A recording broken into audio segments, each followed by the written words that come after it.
सभी दोस्तों को पूरी मीडिया की तरफ से नमस्कार। दोस्तों, आज हम पहुंचे हैं रोहतक मानसरोवर पार्क और अभी एक समाज में बहुत बड़ी आंधी आई है लिव इन रिलेशनशिप की। बहुत घर बर्बाद हो गए और बच्चे भी बर्बाद हो गए। बच्चे हमारे ऐसे होते जा रहे हैं जैसे पक्षी आकाश में उड़ रहा है, किसका बेटा आयु कौन इसके माँ बाप है। इसी तरह बहुत बड़ी बीमारी आई हुई है और इसकी अनुमति सरकार ने दे रखी है। ऐसा कागज़ बनवाओ कोर्ट से और कितने मज़े लूटो, कितने घर उजाड़ो। और इसी कड़ी पे हमारे साथ एक बाबा जी जुड़े। बाबा जी, हमारे दर्शकों का अपना नाम बताइए। मेरा नाम सुखदेव है। सुखदेव जी, हाँ जी। नाम तो बहुत बढ़िया सुखदेव। हाँ और जी। सुख सैनी सा अपना दुख। कहाँ से हो आप? बिल्कुल। कहाँ से मैं हो? कैथल हरियाणा से हूँ जी। कैथल हरियाणा से। हाँ जी। क्या परेशानी बताओ अपनी हमारे दर्शकों को। परेशानी ऐसी है जी, मेरी मिसेज को एक औरत ने दोस्ती करके और घर से निकाल लिया था। अच्छा जी। ये तो कई साल पहले की बात है। हाँ जी। लेकिन मैंने उससे 3 दिन 3 रात में हासिल किया था। हाँ जी। तो हासिल करने के बाद मैंने उनकी एफआई दर्ज भी कराई थी। लेकिन उन्होंने वहाँ मोटे पैसे भरे थाने में और वो राजीनामा करके निकल गए। मेरी मिसेज से मेरे को मिलने नहीं दिया। हाँ जी। हाँ जी। तो मेरी लड़की उस टाइम लगभग 3.5 साल की थी। हाँ जी। लेकिन मैंने फिर भी इस चीज़ को यही चाहा भी कोई नहीं, बच्चे पड़ जाएंगे। लेकिन हम फिर मैंने अपनी ज़िंदगी की शुरुआत नए ढंग से करनी शुरू करी। उसके बावजूद मैं वैसे 1 साल अपना घर छोड़ के कहीं और चला गया था। शर्म के मारे के पड़ोस में बहुत बदनामी हो गई थी। लेकिन फिर उसके बाद 5-7 साल के बाद तो मेरी मिसेज एक फ़ोन के चक्कर में लिव इन रिलेशन में आई। तो उसने जी उसको अपने जाल में फंसा के उसको कई जगह तो बिक्री कर दिया है। एक बात बताइए बाबा जी, हाँ जी। आप अभी बाबा जी का रूप धारण किया है या पहले से बाबा जी थे? देखो जी, मैं वैसे तो जोगीनाथ जाति से संबंध रखता हूँ। हाँ जी। ये हमारा खानदानी काम है। नहीं, जो खानदानी तो हमारे दर्शक ये कहेंगे ना, बाबा को शादी करने की क्या जरूरत थी? नहीं, फिर मैं इसलिए बताता हमें हूँ। पूछना फिर पड़ेगा मैं आपसे। यही बता रहा हूँ। हम जाति से जोगीनाथ जोगीनाथ हैं। तो मेरे पिताजी भी इसी लाइन में थे। हाँ जी। तो हाँ जी। उसके बुजुर्ग होने के बाद ना, अब मेरी गृहस्थी बिगड़ गई थी। लेकिन उनको हमारी ज़रूरत थी। मेरे पापा कैसे कब बोले अभी आपके बच्चे को सौंपो हमको। तो मैं गोरखनाथ के मंदिर में हूँ, डिलियानी गाँव में। तो इसीलिए मैंने अपना सारा जीवन ही बगमा पहन के समाज सेवा पे अर्पित करने के लिए अपना सोच लिया है। लेकिन मेरे पास 2 बच्चे हैं, वो अपने घर रहते हैं। लेकिन मैं समाज में सिर्फ यही बुराई ख़त्म करने के लिए लव रिलेशनशिप और जो कोर्ट मैरिज भी होती है, लव मैरिज होती हैं, हाँ जी। हाँ उनमें जी। भी माँ बाप की सहमति के बगैर बिल्कुल नहीं होना चाहिए। क्योंकि माँ बाप कभी भी अपने बच्चों का बुरा नहीं सोच सकते, कभी तक नहीं सोच सकते। मैं भी एक लड़की का बाप हूँ, एक लड़के का बाप हूँ। लेकिन उस लड़की का मैं आज माँ ही बन के प्यार दे रहा हूँ और मैं ही उसकी माँ हूँ, वो मेरे बगैर रहती नहीं है।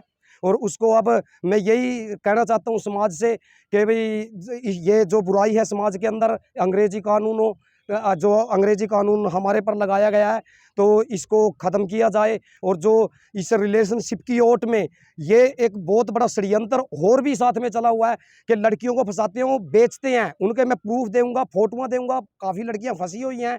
तो उनमें से अब मेरी लड़की मेरी मिसेज बाहर तो निकल गई। लेकिन अब वो कह रही है कि मैं सारा कुछ बताने के लिए तैयार हूँ। वो लुधियाना के हैं, लेकिन मैं ज़्यादा ओपन न्यू नहीं करना चाहता, कभी वो भी चौक हो जाएँ। और हमारे आस-पास में हरियाणा में भी उनके अड्डे हैं। तो उनको बार-बार बिक्री करते हैं, प्रूफ दूँगा, सबूत दूँगा, कोई दिक्कत नहीं है इसमें। बाबा क्या आप उनको सबको ओपन ले आओगे? प्रूफ रख दोगे उनके हाँ, कैमरे के सामने? हाँ, बिल्कुल रखेंगे जी। और ये देखो, आपको एक प्रूफ तो अभी देता हूँ मैं। ये देखो आप, मैंने अपनी सच्चाई कहाँ तक दिखानी चाहिए। ये मैंने किस-किस पे लगाए हैं, ये सरकारी मोहर है, ये देखो। नहीं, मेरी चिप-चाप तो घर पड़ी है जी। ये उनकी फ़ोटो है, जो पहले निकाल ली थी। इनके चंगुल से तो मैंने छँटवा लिया था। ये अच्छा। हाँ, ये अभी भी काम कर रहे हैं। लेकिन ये एक सेकंड। हाँ, ये पैसे देखो भाई, ये एक गिरोह है जिसमें ये औरत और ये आदमी भी शामिल है, जो औरतों को और लड़कियों को फंसाते हैं किसी न किसी बहाने से और फिर उनको पैसों में कहीं आगे बेच दिया जाता है। तो ध्यान से देखिए इन तस्वीरों को जी। देखिए, ये देखो जी। ये एप्लीकेशन दी आपने। हाँ जी, ये मैंने खट्टर साहब पे भी लगाई है, प्रधानमंत्री पे भी लगाई है, राज्यपाल पे भी लगाई है। और पूरे प्रशासन को लगाई हाँ, आपने। बिल्कुल पुलिस कमिश्नर पे भी लगाई है। लेकिन मैं एसपी तक गया, मेरे पास उस टाइम की और भी लिखता है कि मैं प्रधानमंत्री को एक लेटर और लगाना चाहता था एसपी के पास। नहीं भी, एसपी ने मेरी सुनाई नहीं की। लेकिन फिर क्या हुआ कि उन्होंने मेरे को ना, एसपी ने बोले आपकी मिसेज मिल गई और आप क्या करते हो। ये देखो जी, हाँ जी, ये देखो जी, जिस टाइम मैंने इसके अंदर हकीकत लिखी है कि एसआई ने मेरे साथ क्या किया है। प्रधानमंत्री जी, ये प्रधानमंत्री के कंप्लेंट देने को भाई तैयार है। ये कुछ कागज तो मेरे घर पड़े हैं जी, चलो ठीक मेन है तो भाई साहब। ये इसमें ये सरकारी मोहर दिखाओ जी, ये जो दिखाओ, मेन ये मेन दिखाओ मेन ना। चीज है, ये देखो जी। ये दिखाओ ना, हाँ, ये देखो भाई, ये आपने किसको लगाई है? ये खट्टर पे भी लगाई हुई है, प्रधानमंत्री पे भी अलग अलग है, ये देखो अलग अलग अलग अलग है सब। हाँ देख लो, पढ़ लो, लिखे भी आएगा इस पे, कोई दिक्कत नहीं है। ये देखो भाई, प्रधानमंत्री को भी और मुख्यमंत्री को भी, राज्यपाल पे भी है जी। राज्यपाल पे भी, सब जगह इन्होंने।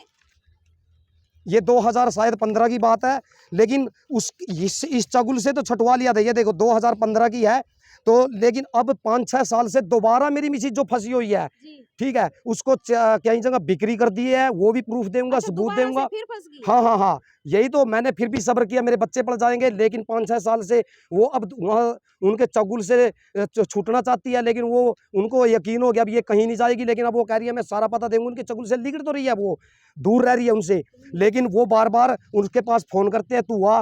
वो मेरे को कह रही है अभी मेरे को इस दलदल से निकाल ले। आपके पास नहीं रहती अभी आप? नहीं जी, मेरे पास नहीं है जी। नहीं, ये मेरा ये सवाल है आपसे। 1 मिनट जी, मैं ऐसे प्रूफ दूंगा आपको। तो आप बुलावा है तो आप जानते कौन फिर है? उनका नहीं बताओ। नहीं नहीं नहीं, मैंने उसको कहा है भी, तो वो कह रही है मैं उन गिरोह को फंसाऊंगी भी, मैं सारी जानकारी दे दूंगी आपको। ये लड़की का सौदा होते हुए का जिक्र सुन लो, वो कैसे कैसे क्या क्या करवाते हैं। वो कहते हैं कि ये उसने ना उनके साथ बातचीत मेरे साथ भेजी हुई है। थोड़ा ये इसका स्पीकर खराब है, इसीलिए नहीं सुनता जी। ये दूसरे फोन में डाल के सुननी पड़ेगी, इसका स्पीकर खराब है। इसको बंद करो, ठीक है ना बाबा जी 2-3 हाँ क्वेश्चन जी, और करेंगे आप। हाँ जी, हाँ बिल्कुल जी बिल्कुल। एक बात बताओ महाराज जी, हाँ जी, जैसे आपकी शादी कैसे साल होगी? मेरी शादी को कम से कम 15-16 साल लगभग, 15-16 साल ज्यादा हो ही गए। बेशक हो जी। ज्यादा हो गए। हाँ जी, पहले भी आपका लड़ाई झगड़ा रहता था? नहीं जी, लड़ाई झगड़े का पहले प्यार प्रेम से रहते थे? बिल्कुल बिल्कुल। और उसका मुख्य कारण भाजने का क्या है? मुख्य कारण तो जी बात ऐसी है, जो ये समाज के अंदर एक दूसरी औरतों को देखते हैं, 80% औरत इस चीज में डल चुकी हैं, उनको अंग्रेज बना दिया, परिवर्तन हो तो चुकी वो, हैं। जैसे मतलब कोई बहला फुसला के ले गए या लिव इन रिलेशनशिप में चली गई थी देखो वो? हम पुलिस के पास गए कि भाई वो कह रहा है वो तो लव रिलेशन में रह रही है, उसको कोई रोक ही नहीं सकता, वो कोई सुनाई ही नहीं करते हैं अभी क्या हो रहा है समाज में, क्या नहीं हो रहा है। नहीं, आप कह रहे हो कि वो एक गिरोह के उसमें फंसी हाँ हुई हाँ है। बिल्कुल बिल्कुल बिल्कुल, उनके फ़ोन नंबर भी दूंगा मैं, कितने फ़ोन नंबर, हर रोज़ फ़ोन नंबर चेंज करते हैं। और मैं गांव के शहर के नाम नहीं लेना चाहता, हमारे ये मैं अब रोहतक में यहाँ आसपास भी उनके अड्डे हैं। जी, जी, जी। ठीक है, वो आउटसाइड किसी साइड से जब फंसाते हैं तो उनको आउटसाइड में बिक्री करते हैं। ठीक है, तो मैं कुछ ज़्यादा ठीक है, मैं हम कुछ ज़्यादा आपको- इसीलिए नहीं कहना चाहता क्योंकि उसने ये कहा भी आप फ़ोन पे ज़्यादा मेरी ओपन मत करो बात। जो मेरी मिसेज थी उसने ये बात कही है भी ज़्यादा ओपन मेरी मत करो, जो बात है मैं स्पष्टता से बताने के लिए तैयार हूँ। लेकिन कल को वो किसी दबाव में, प्रेशर में ये मुकर जाए, मैं उस चीज़ की कोई गारंटी नहीं देता, लेकिन मैं वो रिकॉर्डिंग दूंगा जिसमें वो कह रही है। प्रूफ है ना हाँ आपके हाँ पास? हाँ, मेरे पास वो ठीक कह है, रही है। ठीक है, हम आपको दोबारा बुलाएंगे। ठीक है जी, तब हम उनको प्रूफ के साथ आना, ठीक तो है हम जी, आपके साथ हैं। ठीक है, ठीक है जी। धन्यवाद।